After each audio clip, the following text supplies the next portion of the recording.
Magandang araw sa inyong lahat mga kapatid kay Kristo at sa mga iba pang nakikinig o naghahanap. Alam niyo po, isa po sa marami ang nalilito at hindi makasigurado sa kanilang kaligtasan. Merong iba naman yung gusto nila yung simpleng kaligtasan.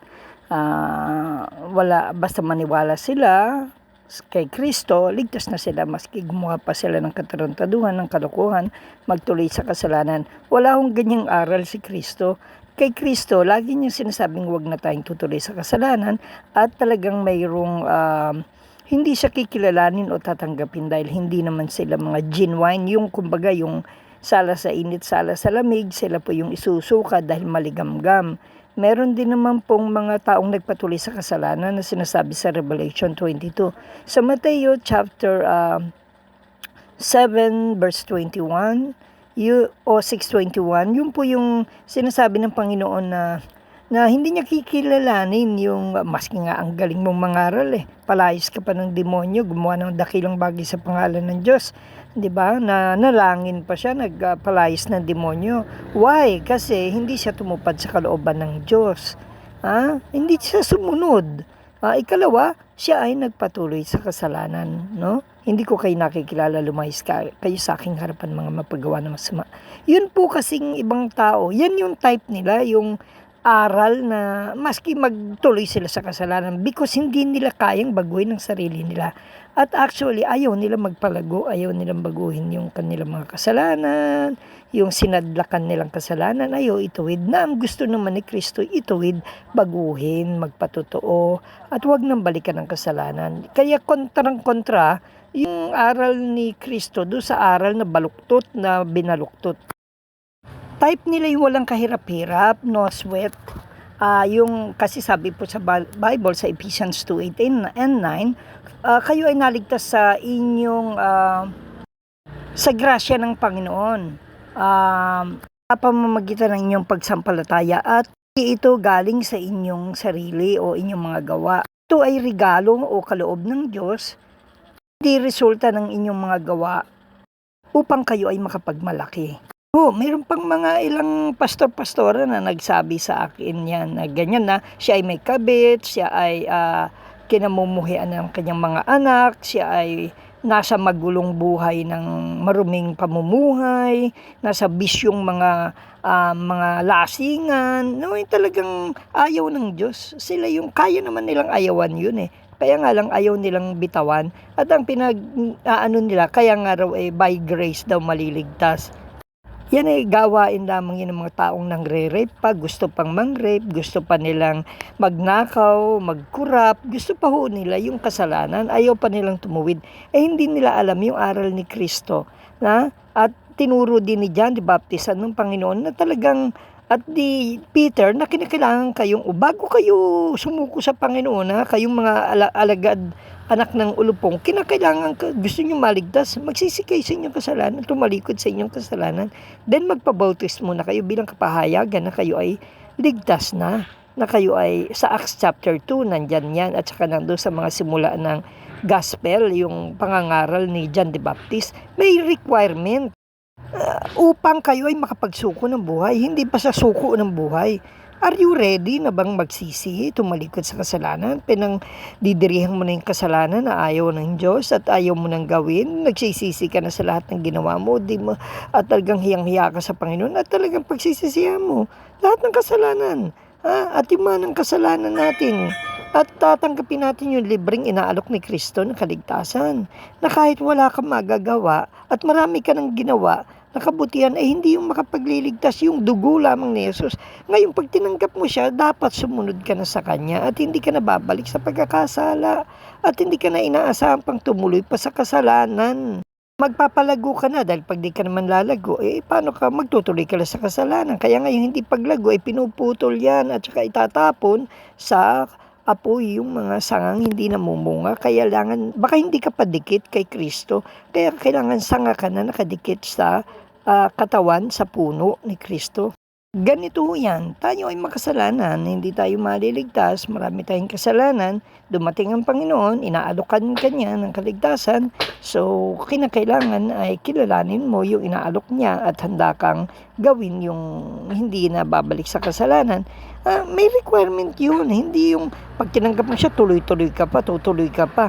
Pag-aari ka na niya, kaya nga ang pagsusunod ka na sa Kanya, i-deny mo ng iyong sarili, kalimutan ng iyong sarili, take up your cross daily and follow Christ. Hindi pwedeng hindi ka susunod kay Kristo. Hindi pwedeng basta naniwala ka lang, nanampalataya. Ang tunay na pananampalataya ay may pagsunod. Kaya sabi ni Kristo, hindi kayo disipulo ko o alagad ko kung hindi kayo sumusunod sa aral ko. Ang dami nga naman sabi ng Panginoong Jesucristo hindi niya kapamilya o kaanak yung mga taong hindi nakikinig lamang at hindi sumusunod sa kanyang aral. Mahalaga ho yung pagsunod. Mahalaga yung pagiging tuwid at hindi na pagpapatuloy sa kasalanan, pagganap sa lahat ng nautos niya. So yun. Libreng-libre ang kaligtasan, eternal life yan na bagamat ang buhay ng tao ay hindi namamatay, pero bibigyan kanya ng buhay na wala hanggan sa langit. Merong sa impyerno, pero merong sa langit, eternal life. Pero pag sinabi ng Diyos na eternal life, buhay na walang hanggan na sa piling niya sa langit. At yung eternal life na iyon ay kaligayahan, walang sakit, walang kalungkutan, kaligayahan, pagsamba sa piling ng Diyos, kasama ng mga niligtas. Doon naman sa impyerno, eternal na punishment naman yon, hindi eternal life, eternal punishment.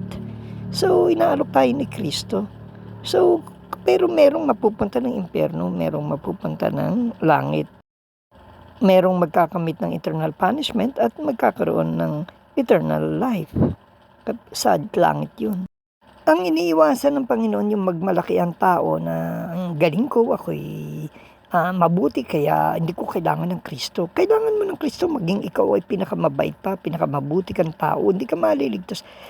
Sabi ng Panginoon, kaya nga bumaba ang Panginoon dahil kailangan niyang alokin maging ang pinakamabubuting tao sa mundo na may manang kasalanan, na may bahid ng kasalanan at may sumpa at anak ng Diablon mula nung nagkasala si Eva at Adan. Hindi mo maililigtas ang sarili mo maski anong kabutihan mo pang gawin. Useless yan. Pero kailangan yung dugo niya pagsampalataya at hindi basta sampalataya ng kalokohan. Tunay na pagsisisi, tunay na pagtalikod sa kasalanan, tunay na pagsunod, tunay na pagpapatotoo sa Panginoon na ikaw ay patay na at kayang nagpapabautismo sa tubig Magiging tuluyang alagad ka ni Kristo na nagpapalago at nagpapaakay sa hindi bulag na tagaakay, sa tamang aral, sa tamang mangangaral, susunod na talaga asin at ilaw, taga-akay, taga-alagad, tagapagtanggol ng gospel, ng aral ng Diyos, sa mga baluktot na aral, sa mga baluktot na tao. Ang pagsampalataya sa Panginoong Kristo, yan ang initial. Kasi yung iba sinabi manampalataya and yun na yun, wala na akong gagawin, wala na akong obligasyon. Kumbaga, parang sinabi mong, kakain ako para busog na ako. Hindi na ako magugutom, basta busog na ako. No, hindi ganun ang pag-aaral ng Biblia. May yung kabuuan ng aral ni Kristo na gusto niyang gawin mo. Hindi mo binabasa. Ang binabasa mo lang tanggapin si Kristo, ligtas forever na. At ligtas ka na nga. Pero wag kang hihiwalay, wag kang wawalay. Parang alibugang anak na nawalay. Na nawalan siya ng karapatan at ibinalik nga yung singsing sa kanya at pati yung yung kapa o yung damit sa kanya. Bumalik kasi siya. Bumabalik para sumunod at hindi na muling lalayo sa Diyos. Ang tao kasi, ang Diyos naman di yan lumalayo. Okay? Tao lang ang lumalayo at may tendency lumayo dahil marami sa huling araw din, yung mananampalatayang iba ay talagang manlalamig at yung iba ay tatalikod sa pananampalataya. Kahit noong time ni Jesus Christ, nila Pablo, ay marami rin ng mga alagad niya na tumalikod. May nasa tao. Sa ang Panginoon, di naman talaga tatalikod yan sa atin. Tayo lang ang may tendency tumalikod. Pero, hindi sinasabing hindi lalayuan tayo na yung sinasabing hindi hahayaan ng Diyos mawalay tayo is kung siya ang tatanungin, hindi. Pero kung at walang taong pwedeng kukuha sa iyo at talagang hindi ka taggutom, kapighatian, basta tapat ka sa Panginoon, hindi ka mawawalay sa pag-ibig ng Diyos at ang kanyang biyaya o ang gabay niya. Pero kung ikaw mismong gumagawa ng kasalanan, ikaw mismong lumalayo, ikaw ang lumalayo. Kahit anong habol ng Diyos, kung lumalayo ka at nag-aalababoy ka, ikaw ang lumalayo. Kaya sabi ng Panginoon sa huling araw, ang masama magpapakasama, ang madumi magpapakadumi, ang banal magpapakabanal, ang matuwid magpapakatuwid. Hindi maliligtas na nagpapatuloy sa kasalanan. Maraming babala ang Panginoon. Tinitingnan niya hindi yung pagtanggap natin, kundi yung ating pamumuhay. Titingnan niya kung paano tayo nag-perform after nang tanggapin natin siya. Madaling sabihin na kay Kristo pero ginanap mo ba yung tungkulin mo? Ikalawa, lumayo ka ba sa kasalanan, kinamumuhian ng Diyos, o nagpatuloy ka sa hindi pagtupad, nagpatuloy ka sa pagkakasala? Tinawag tayo ng Diyos na magpakabanal, ibig sabihin mag-adjust tayo ng mga ugali natin, magpakatuwid tayo, magpaka-perfect tayo, lumayo sa kasalanan, hindi tayo tutuloy. At wala nang kay Kristo na nagpapatuloy pa. Kung hindi nagpapatuloy ka, wala ka talaga kay Kristo. Yung sa utak mo lang yan, guni-guni mo lang na kay Kristo ka. Baka hindi genuine ang pagsisisi mo, pagtalikod sa kasalanan, paglayo sa kasalanan, hindi genuine. Ang pagpapatutuo mo bilang ikaw ay na kay Kristo na ay hindi genuine. May hindi genuine, may tapat at hindi tapat. Kaya yung sinasabihan nila Pablo na mga alagad nila ay natapat, kayo ay tapat, may hindi kasi tapat. May tapat at may hindi, magiging tapat hanggang wakas. Kaya nga ang gagraduate, pupunta ng langit, yan yung gagawaran ng well done, my good and faithful servant. Naging tumakbo sa takbuhing ipinatatakbo ng Panginoon. Sila ay nakipaglaban sa pananampalataya, hindi sa kasamaan na pagpapatuloy. Sila ay well done ang ginawa, may good sila, naging faithful sila, naging servant sila. Yun po ang mga na kay Kristo na tunay, makikita sa bunga ang tunay na alagad. Ang tunay na kay Kristo makikita sa pamumuhay. Yung iba ang gusto nila basta, sabi niya kasi, tanggapin, yun na yun, wala forever, maski paggawin ko, ligtas pa rin ako. Hindi yan kabulukang pagtanggap kay Kristo. Ang pagtanggap isipin nyo.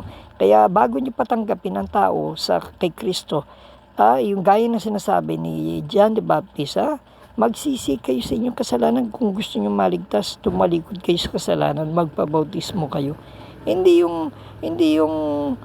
tanggapin lang daw, hindi yung kilalanin sa isuko buhay. Gaano mo isinuko buhay mo? Gaano mo siya tinanggap? Anong level? Anong uri ng pagtanggap? Anong uri ng pagsuko ng buhay? Baka patapon na ikaw pa rin ang magiging Diyos, diablo pa rin ang magiging Diyos mo. Ang buhay mo ay hindi pa rin pasakop sa Diyos. Hindi ka talaga napasakop. Dahil kung napasakop ka kay Kristo, talaga nasunod ka. At saka, mahalaga rin yung pagbaba ng Espiritu Santo. Dahil pag ginawa mo yung pagsisising tunay, pagtalikod sa kasalanan ng tunay, pagpapabautismong tunay, sabi niya po, dyan kayo mapapatawad sa inyong kasalanan sa Acts chapter 2. At saka, dyan kayo mapapatawad sa inyong mga kasalanan. Yan ang sinabi. Akala ng tao, basta kilalanin si Jesus, alam na niya, tanggapin si Kristo, wala na, pinatawad na. At saka, tapos babalik bukas, babalik mamaya, hawak-hawak ang kasalanan, di binibitawan, di itinutuwid, di ba? Walang ganun. Kaya yan, palibre ang gusto niya, yung palibreng talagang palibre na libre, makarinig lang yan ng palibreng buhay na wala hanggang takbo yan, palibreng ayuda, at yan ang gusto niya. Pero yung hindi niya alam na mayroong requirement, mayroong dapat tayong sundin na pinagagawa ng Diyos, ni Kristo.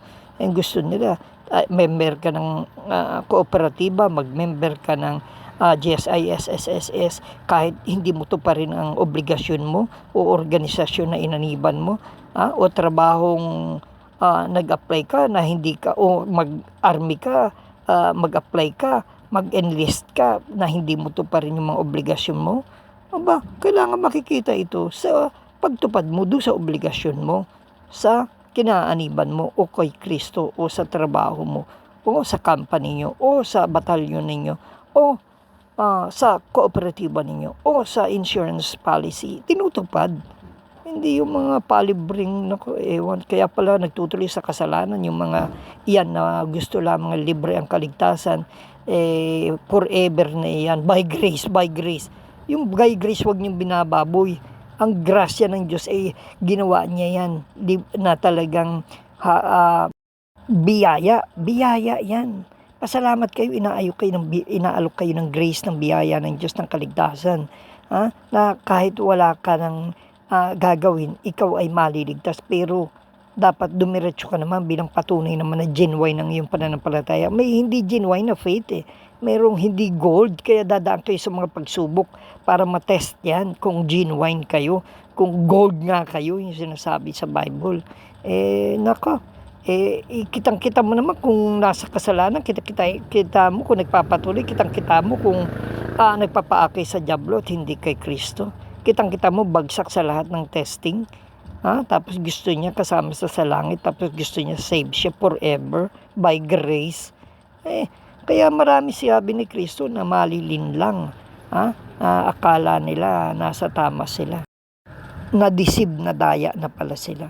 Dahil sa maling aral na tinanggap nila na okay lang magtuloy sa pagkakasala at hindi sumunod kay Kristo at sunodin din ang sarili. Kaya may mga tunay na anak ng dyablo sa 1 John chapter 3 at may tunay na mga anak ng Diyos. Yung karakter makikita nyo. Nandun yung mga karakter ng nagpapatuloy sa kasalanan na anak ng dyablo at hindi na nagpapatuloy sa pagkakasala at sumusunod kay Kristo na mga anak ng Diyos. Silang mga tunay